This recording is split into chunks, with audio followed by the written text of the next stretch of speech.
Good morning, YouTube. Today, we're going to work on the 355 engine some more and measure some more stuff. So are you recording all of the nefarious activities? If you're new to the channel, my name is Dan, and with us today we have Josh and Adam. Hello, YouTube. Hi.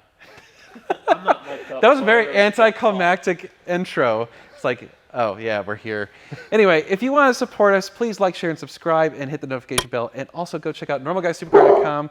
There you can buy parts and services for us.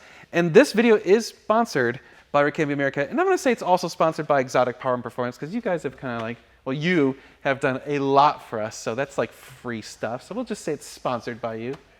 It's reciprocal. Exotic Power and Performance is sponsored by Normal Guy Supercar at YouTube. We got this thing, you know, it's good. Yeah. Anyway, if you want to go buy any of Josh's services or get him to do stuff for your car, go check out exotic-power.com.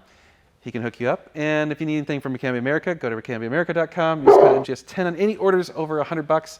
Knocks off 10%. And of course, if you buy anything from our website, normalguysupercar.com, you can use the code MGS10 as well and knock off 10% almost everything we sell. Or you can use the code Josh and get plus 15% because f you.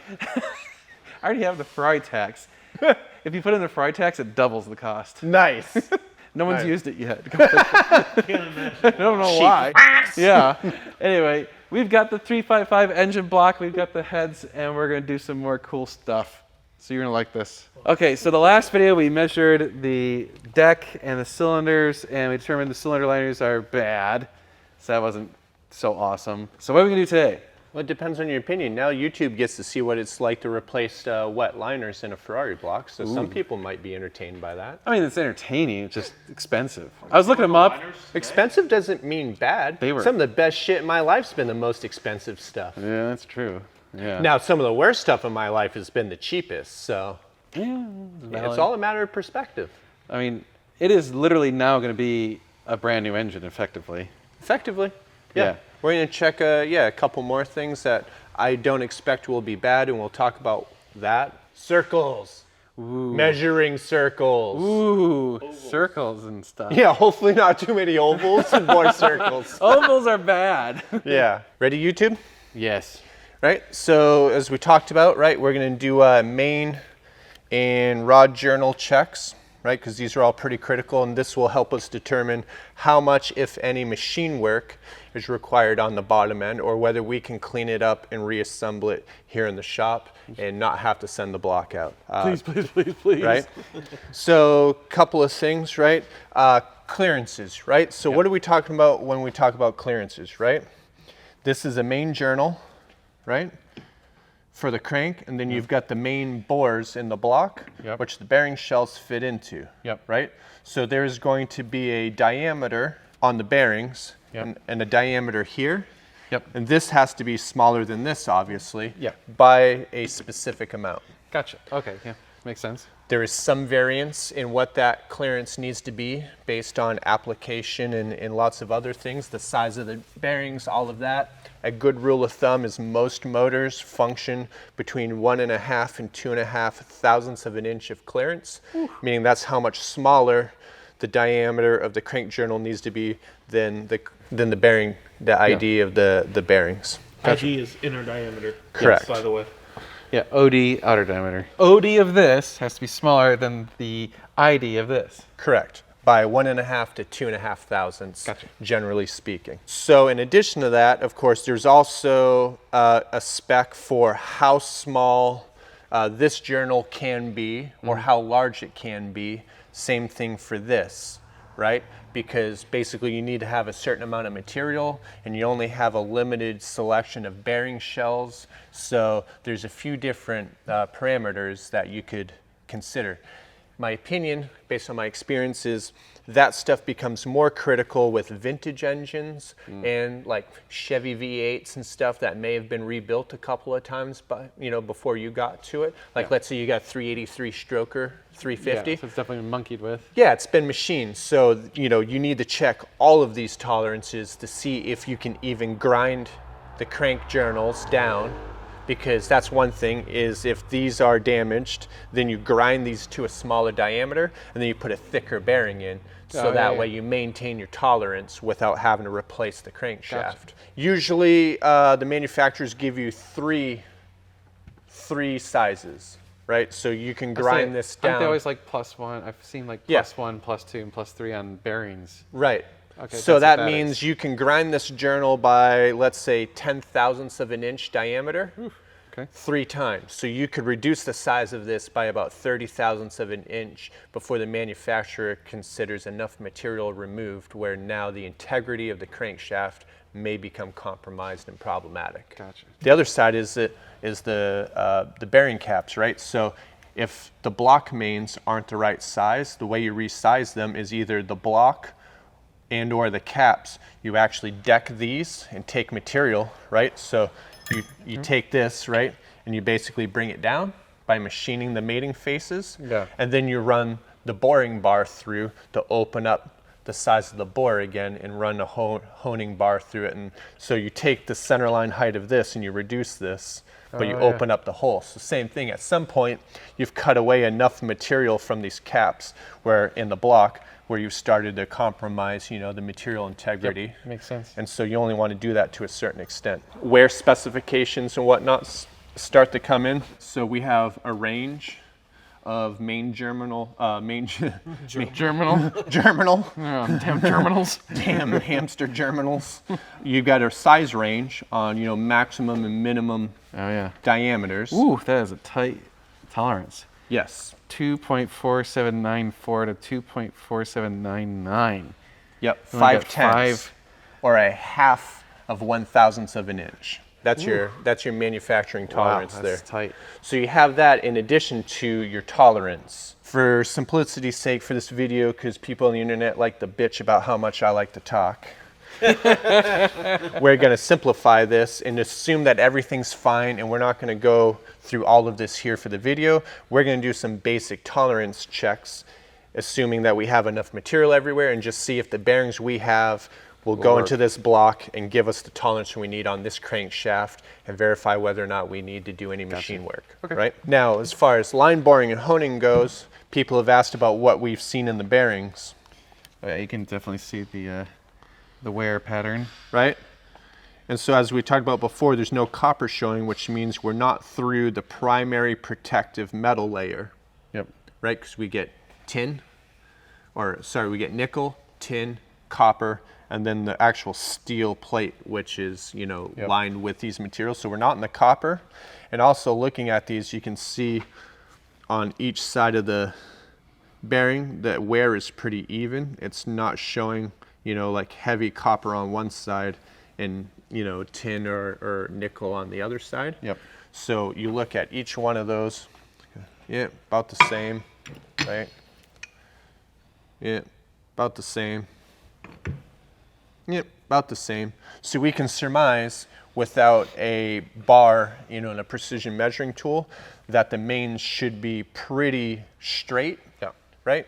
Because we're not seeing unusual offset wear, which would indicate one of the mains being skewed in one way or another, right?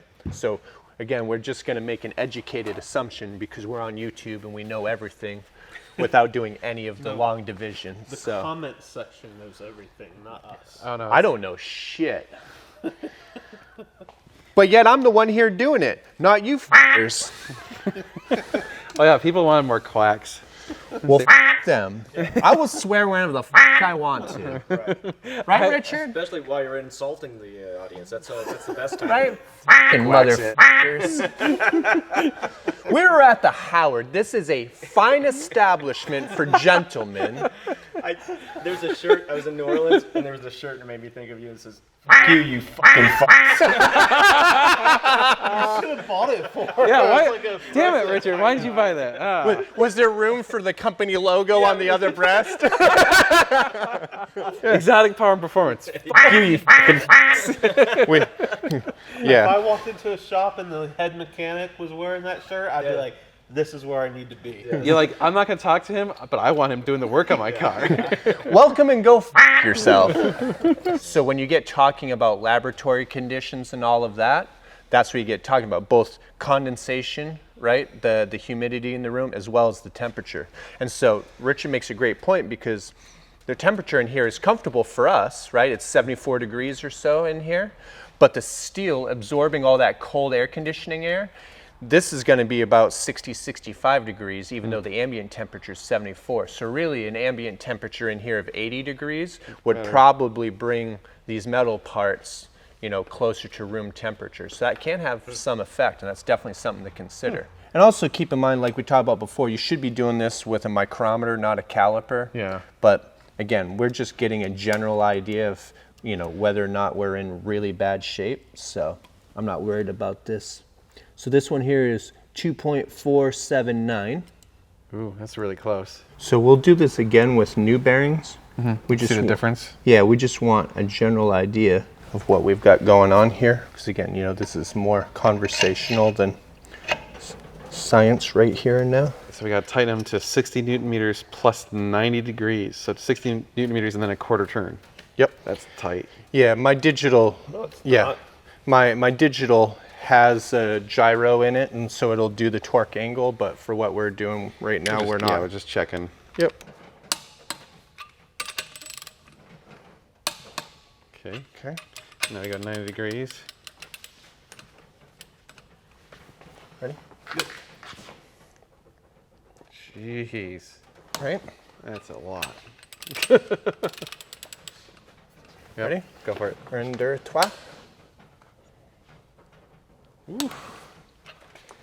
Okay. So like we are doing similar the other night, right? We're gonna remeasure this, right? So, all right. So we're gonna go with this because this is the biggest number out of the journal. Okay. 2480.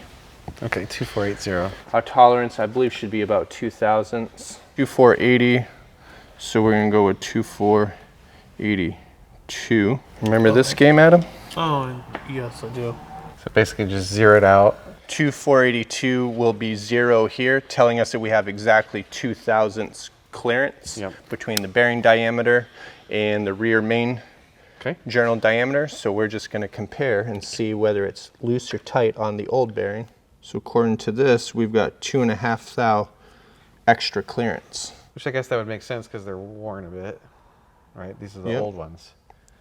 Yep. Oh, these are the old ones. So we should see what the new ones hopefully are. So according to that measurement, we have like 4.5 thou clearance. That must be why, because we're having a hard time getting. So that number of 2476 must be more accurate. Let's try that as our 0 and say that. So now I've got it locked at 2476.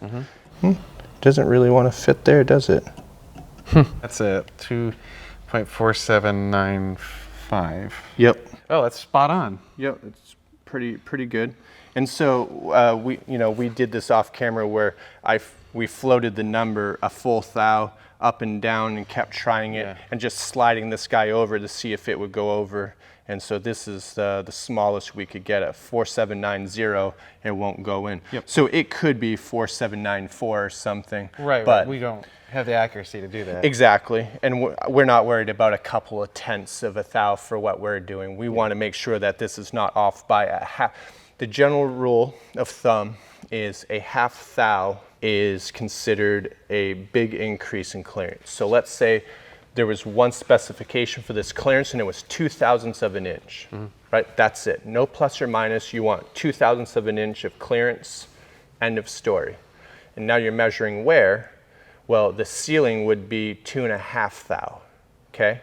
At a half thou, that's enough to change how much oil is running through the motor at an appreciable amount, the amount of pressure you might need, the viscosity of the oil you might need, all these sorts of things. So like if we were race building this engine and we wanted to make a loose engine, we would increase that clearance by really like a half thou.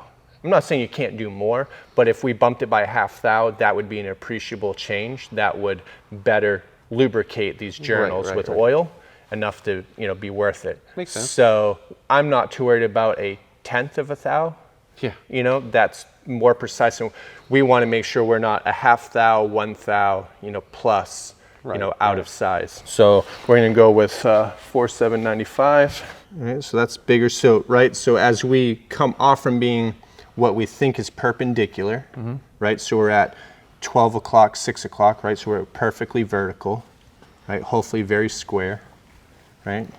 And now we're going to swing this off from perpendicular, right? So according to this, we have pretty much no clearance. Is that right? Oh, oh. We'll see as we go this way. See, so now we're cocked from perpendicular. So then as we bring it to perpendicular, we're at 0. Yeah. And now we start getting away. Oh, so it's right at 0. Yeah, so according to this, there's basically no clearance there, which is interesting. All right, so we're going to change out for the new bearings and see what they read. Yep. All right, there's our new pack of bearings. It's kind of interesting. It just comes in one big pack for all of them. All right, so bearing shells. There is upper and there is lower. Yep. Okay? The principle of this is the upper has holes and grooves for oil, right? Because there are machine channels in the block that are pressure fed with oil, so the oil has to come through the bearing in order to get through the around the crankshaft, right? And then you have a smooth bearing, which will go in the cap, which is your high load side. Gotcha. Right? Because combustion is pushing down on the pistons and rods, essentially throwing the crankshaft, through the ground. So you have So it's pushing harder on that. You see there's some oil groove here as well. For the upper cap. The only time I recall right off the top of my head of this being different is in the Lamborghini Miura. They actually inverted the bearings and ran the grooved bearings in the caps and the solid bearings in the block. Weird.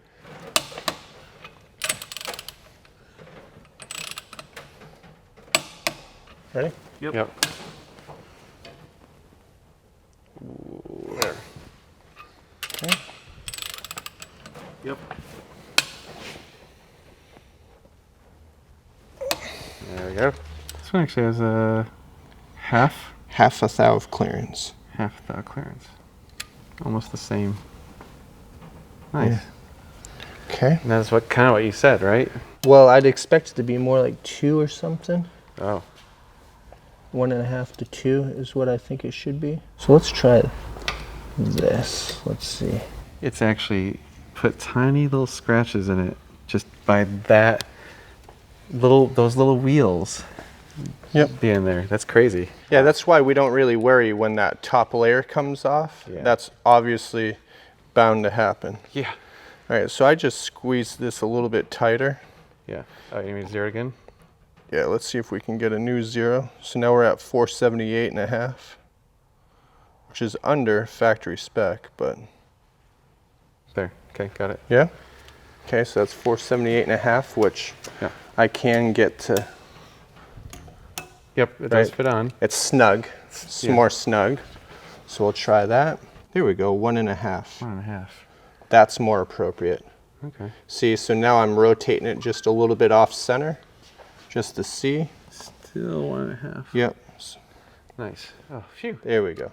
Yep. That's what we wanted to see. So that's why it gets really tricky in the sense of, and I got this, from somebody else, the difference between accuracy and precision, right? To get a precise measurement here, there's a lot of feel and experience that, is required to get an accurate measurement off this main journal. You see, I just got 3 different measurements off it based on slight, change in technique. And the difference was between 0 and 0.5 thousandths of clearance, which is completely insufficient, to 1.5 thousandths clearance, which is ideal. That's why, machine work is super critical. Having a really good quality machinist is super critical, and why not all machinists are built the same way. The next thing we would check would be the thrust and make sure we've got enough end float, but in order to do that, we have to put all the mains together and, assemble the whole crankshaft. So we're gonna kind of skip that for right now. Okay. But you see, that's a quick measurement to verify our clearance on our mains. And we know, at least on that one, within tolerance. So we do that on each one of these and make sure they're all within tolerance. And that gives us an idea that the block shouldn't need any major machine work, assuming we get that consistent result all the way across. Now that I got a good result on my first main after a couple of tries, now I've decided, the right feel and technique. And so I have to imitate that. And by feel, I mean, like you noticed before when I slipped this on, and we kind of wiggle it. Play, Yeah, like right now, Like it feels tight. So before I kept loosening it, but right now it goes on with, Just gotta kind of push it on. yeah, there's just a little bit of drag to it. Yep, yep. So next will be the rods, right? The rods would be the next thing that may or may not need machine work I'm on the guessing bottom end. same exact technique, right? Same exact technique. Yep, we will measure the rod pin and then put the bearings in the rod and torque the rod, and then measure it the same way and see that we have adequate clearance there as well. Very cool. All right, so you can see that this is obviously a little bit delicate and takes some experience, and this is why I'm having Josh do this, because I don't trust myself to do this sort of thing. You really do need someone who's done this before. Somebody who's watched more than one YouTube video. Yeah. Realistically, this is stuff that, I mean, I don't know that I would recommend you do this at home. You could, but you maybe not on this engine first. Yeah, no, you got your Chevy small block and your Firebird, Yeah. you know, and you'd be fine. Yeah. So again, Josh, exotic-power.com for his website, Exotic Power and Performance. You can also buy stuff from us at normalguysupercar.com. Use code NGS10, save 10% on almost everything.